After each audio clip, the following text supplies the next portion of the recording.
Hey all, this recording is from a panel I moderated at the Oslo Freedom Forum back in May.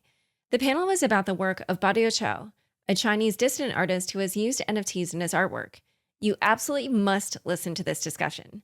Badiucao is one of the most interesting and creative people I've ever interviewed, and the story of how he became the artist he is today is riveting.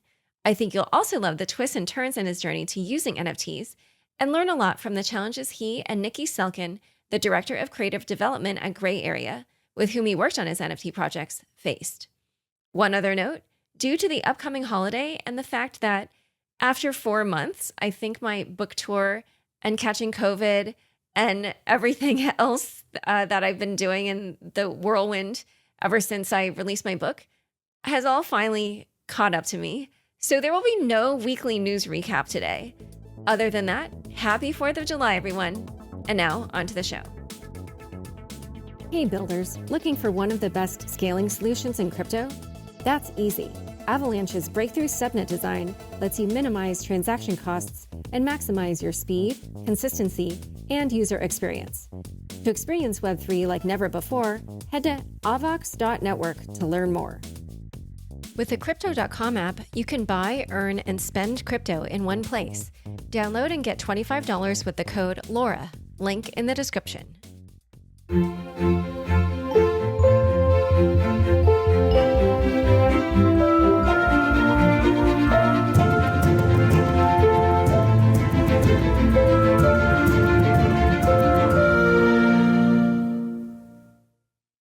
Hi, everyone. Thanks so much for coming.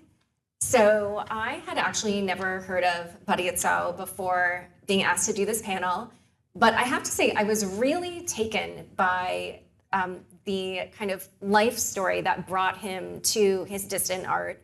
Especially for me as an American, I remember as a teenager watching what happened on the screen on the TV in my living room, or maybe it was my bedroom at that time.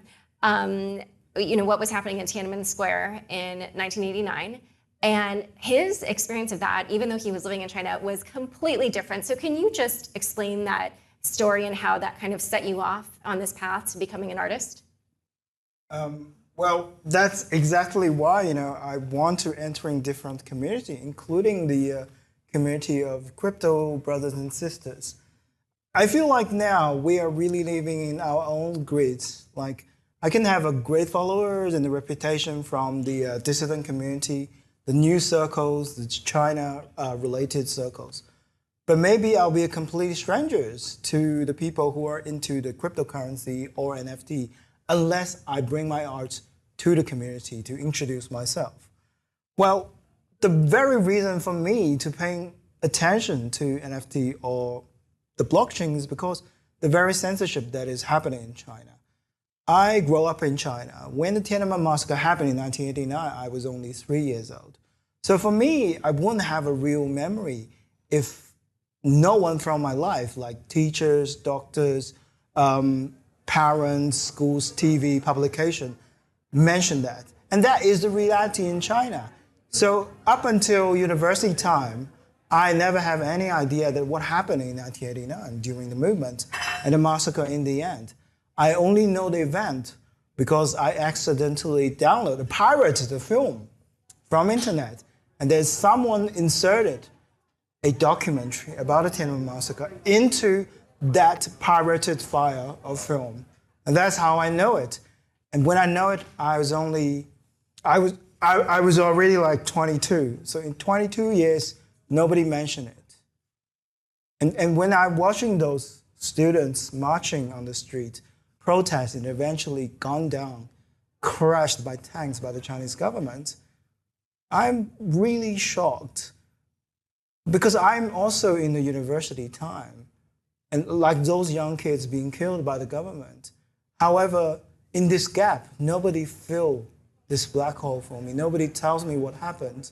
And if not for some genius doing their own things in the pirating film industry, I would never know it. It's really shocking and make me angry that how the Chinese government can easily erase memory like that and just steal away from the people so that in the future we cannot reflect on that. So in the future we'll remain in the darkness. Yeah, and actually one comment I want to make on that is people know that HRF is really known for using technology in its work. And you may know that they have worked with sending flash drives into North Korea in this very same subversive way.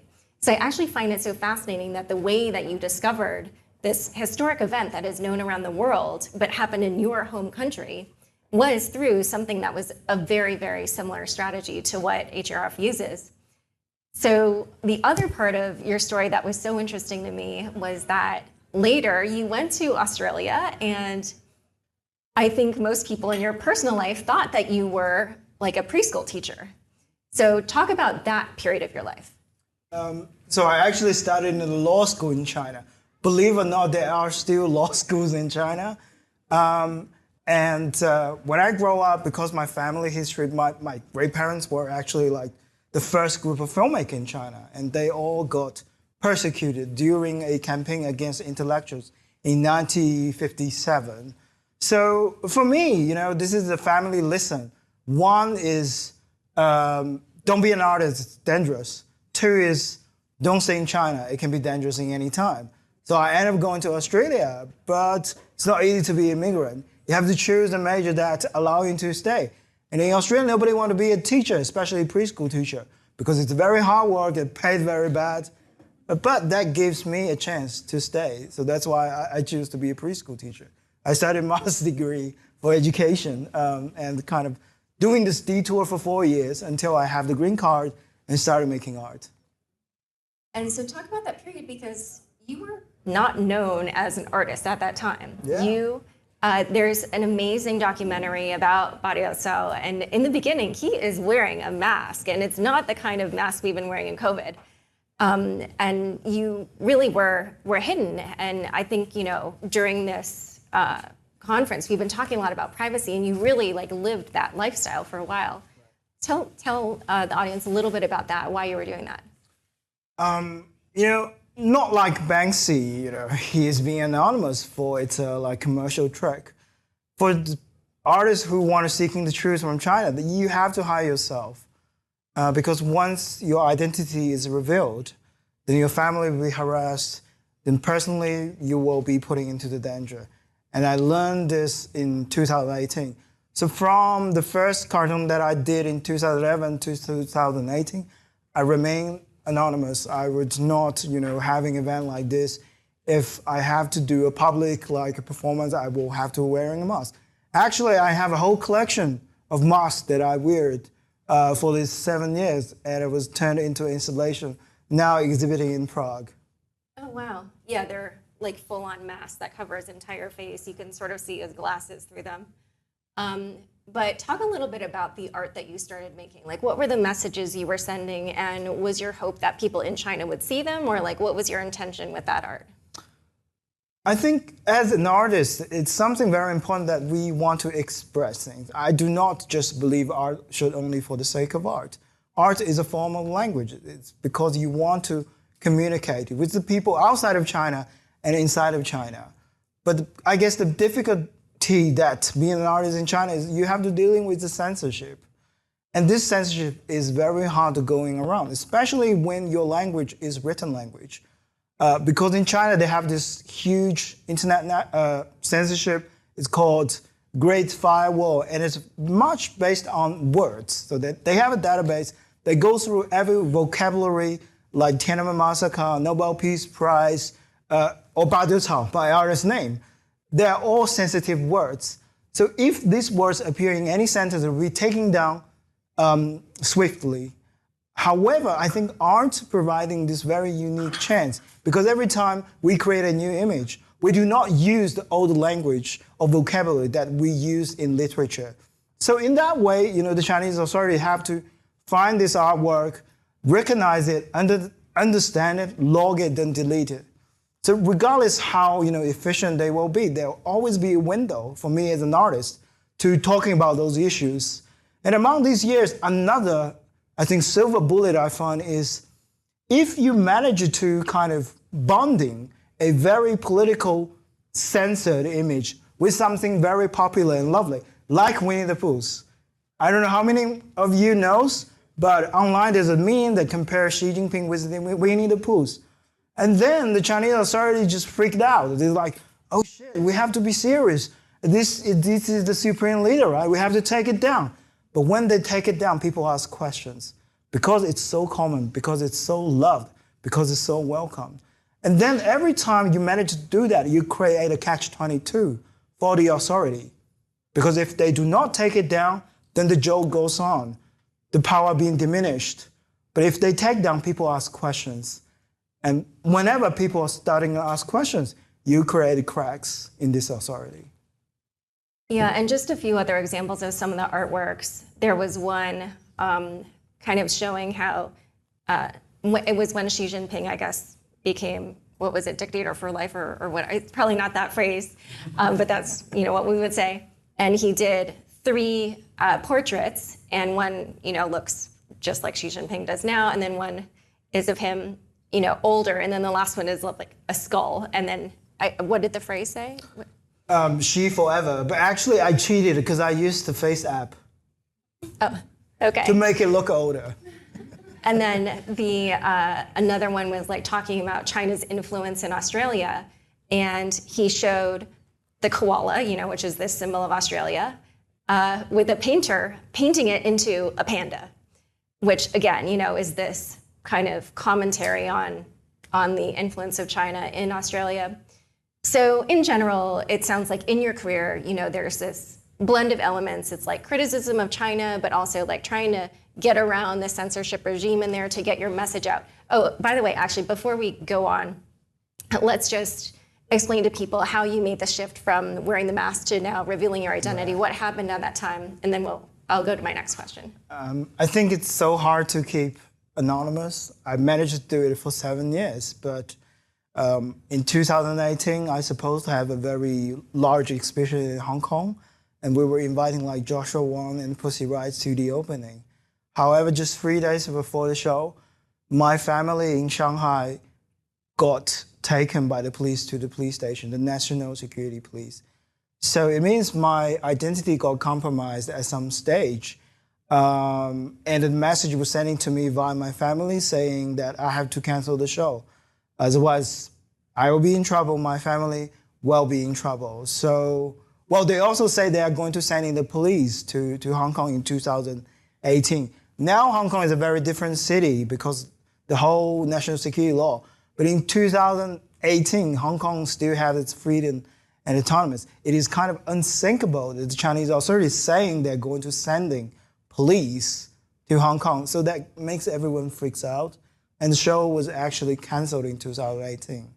But then the question was thrown to me. Obviously I can choose to stopping making the art that I believe in. In exchange, maybe I can have some extent of safety. Authority and dictatorship like that, they never forgive, they never forget. And also, if I'm giving up the art that I've been working on years and years, it's a betrayal to my own identity. And I do value myself as an artist. But the bottom line for artists, I think, is the freedom of speech, is that I do not compromise because of some pressure. I do not draw red lines in the creation. So I decided to reveal my face after half a year.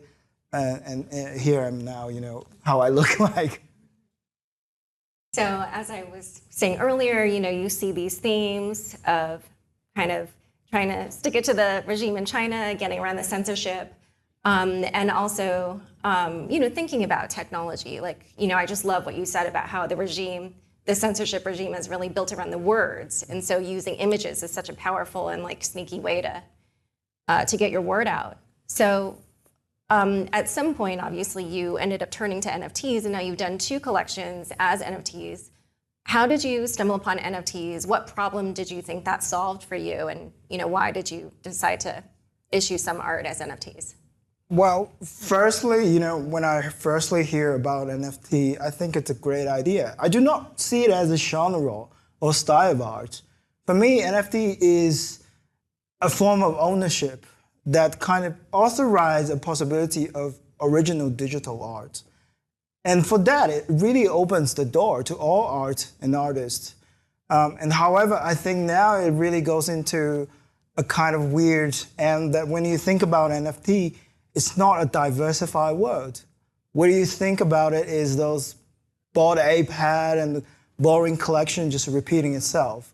For me, it's problematic, but the possibility of NFT that also rise, the digital original version or limited edition, is actually opening door to all artists and all kinds of arts. And also, I think with my collaboration with Human Rights Foundation, and particularly with Gray Area, that give me a chance, not just practice as an artist, but also knowing or exploiting this technology to extending my platform from just traditional social media, street art, gallery practice to a new community. And Nikki, can you tell us a little bit more about Gray Area's role in helping him with the NFTs? I met Badiucao, over a year ago, and saw your work that was in the last year's Freedom Forum in Miami. It was a series of posters, and what you see above me. And I had seen your doc and other work of yours, but I decided that would probably be the best set for us to launch as an NFT collection. And you and I had a lot of discussions about how that could be made interesting or activist, right? Because many people are using NFTs for monetary gain. They're not thinking about them in a way that they're protest pieces. But what we decided to do was do a custom contract, which means that we wrote our own blockchain contract, in which the participants who purchased an NFT, also the price was pretty inexpensive for them, they were allowed to write a message that was irrefutably written into the blockchain, a message of protest against the CPP. And so every single person who bought one of those NFTs, they minted them themselves, and that went into their crypto wallet and also on OpenSea, and those messages will live. So as in China, this is my favorite part about what we did is, first of all, it was the first large mass protest action written into the blockchain, which is the tech stack that runs crypto and NFTs. But the cool thing is that if China doesn't like something you do, for example, there is somebody who made a fake Badiucao website that we try to take down, and other things, they do all kinds of stuff to discredit Badiucao all the time.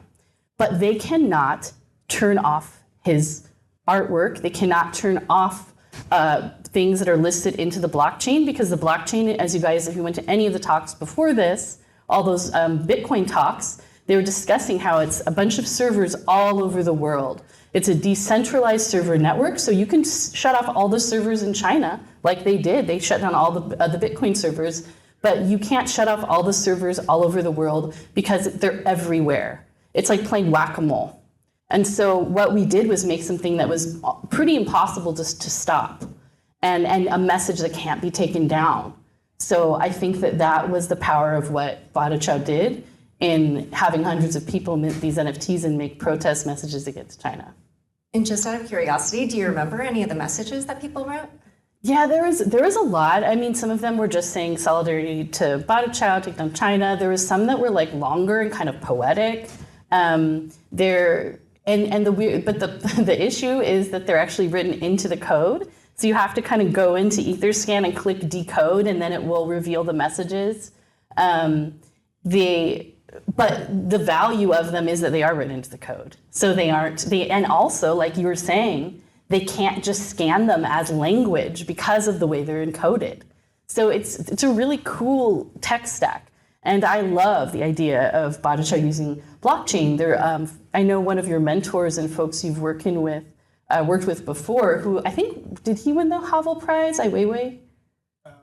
He was here for something. Yeah, so he did a blockchain artwork protest piece. Pussy Riot also did an NFT series, but nobody has done something like what Badiucao just did. No one has done a protest message NFT collection, so it was a really exciting experience. Join over 10 million people using Crypto.com, the easiest place to buy, earn, and spend over 150 cryptocurrencies. Spend your crypto anywhere using the Crypto.com Visa card. Get up to 8% cash back instantly, plus 100% rebates for your Netflix, Spotify, and Amazon Prime subscriptions.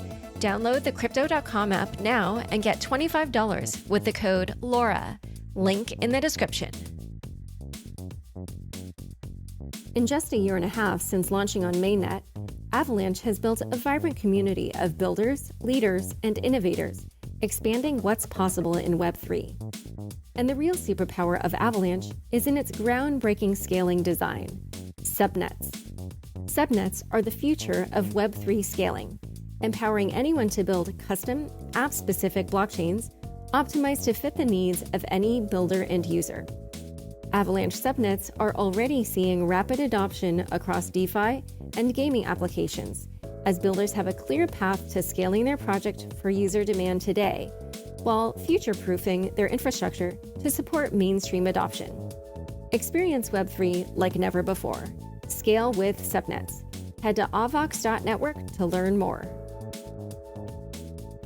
And can you just talk a little bit about the artwork that you chose, like, what these images represent? And Sure. Probably in the very beginning of this year, the most discussed China-related topic is this Winter Olympics is going to host in Beijing. A lot of us actually call it genocide Olympics because it really a disgrace, a shame for the international community to allowing a country that have a genocide against Uyghur community ongoing and still have this chance to celebrate humanity. So I decided to launch this kind of fake advertisement for the games using each of the sports, but discussing about different human rights issues in China, like the Uyghur genocide, the Hong Kong cracking down, the suffer of Tibetans, the very censorship in the early stage of COVID-19. And so I think this is the thing that the people should know. And also, people should know it because it seems like it's inevitable the Olympic will be on, but at least we should use this as an opportunity to discussing those works. And this is not just NFT. It was firstly released in Miami last year in the Freedom Forum. Then it has merged as street art. It has merged as posters all over the world, a lot of major cities.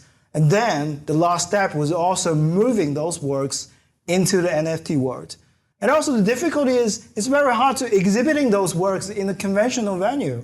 I just had a show in Prague last week, it's opening, and the Chinese government is just calling the museum as well as the Foreign Minister Office of Czech Republic in order to kill the show. So this is the pressure that I'm facing in a conventional art venue.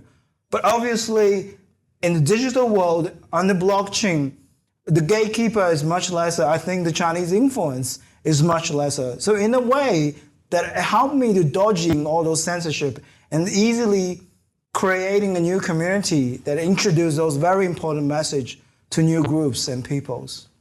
And do you have a sense of how much your art actually gets through to China, and whether or not when you use the NFTs, if that had any kind of material impact on how easily people were able to see the images? Well, I think it has two stages. Firstly is we need to make sure it's still online, it's still accessible. And for traditional platforms, yes, I can put it on Twitter, on Instagram, on Facebook, even on Google. But we all know all those companies more or less have a history of compromise. Google has its Dragonfly project. Facebook, oh, come on.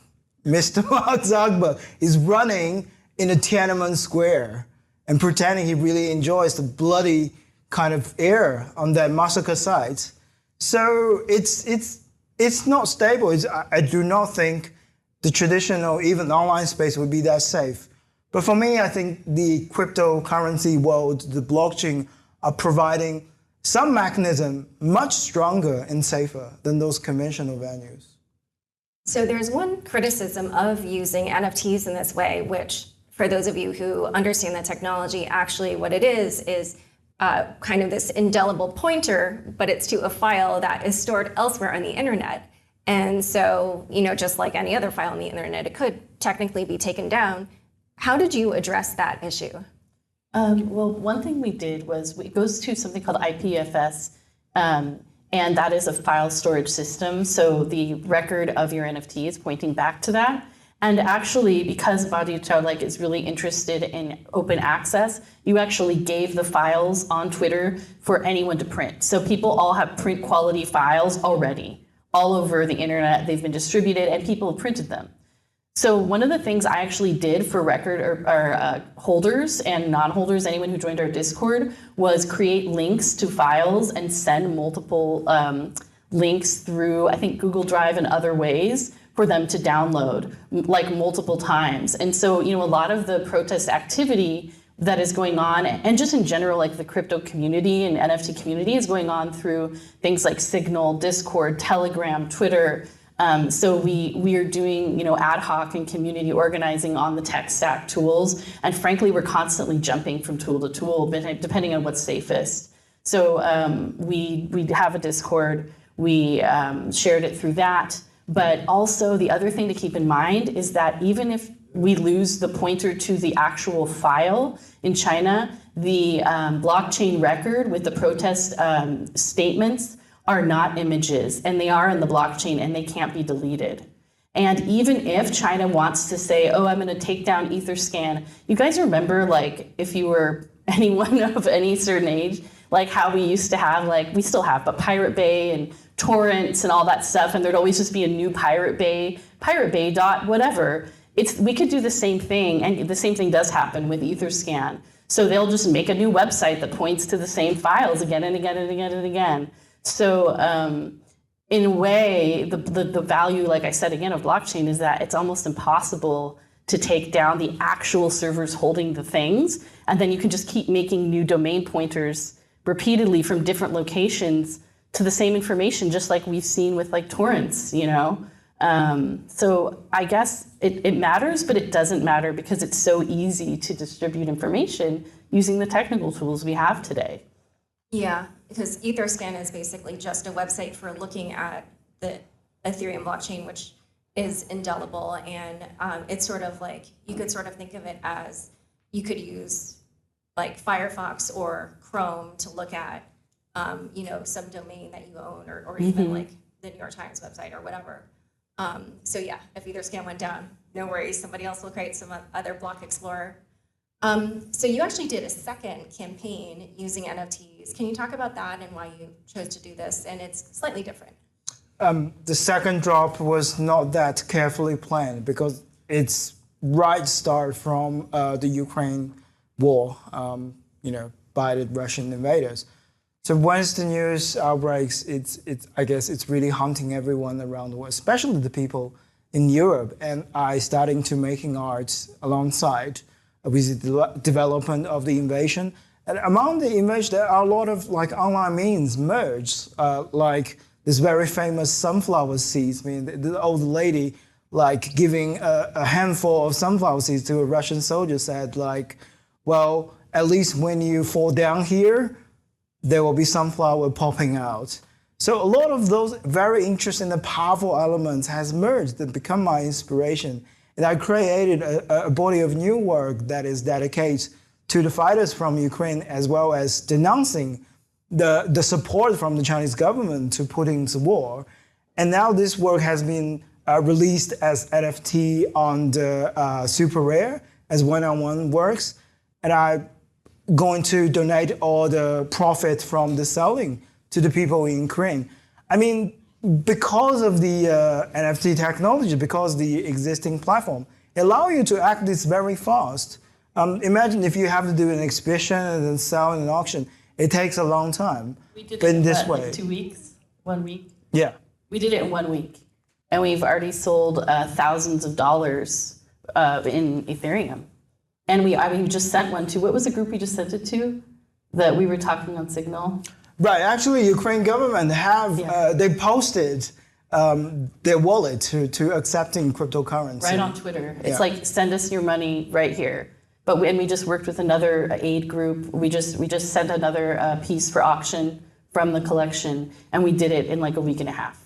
Like that's unheard of in the art world, And to make that kind of revenue directly going to aid someone. It's just, and it was just me and Badiucao just like texting back and forth. So it's pretty inspiring, I love it. It's super interesting. And do you plan to work with NFTs more in the future? Definitely. I think, well, now I guess most of people are kind of worried the market is crashing. But I think the ones crashing are those boring monkey heads. It's kind of a good thing. I mean, yeah, well, this evolves. And then in the end of the day, you should see what's really valuable and meaningful. I mean, buying NFT is almost like buying two things. One is you're buying a piece of art, an image. So firstly, you should understand the value of the art.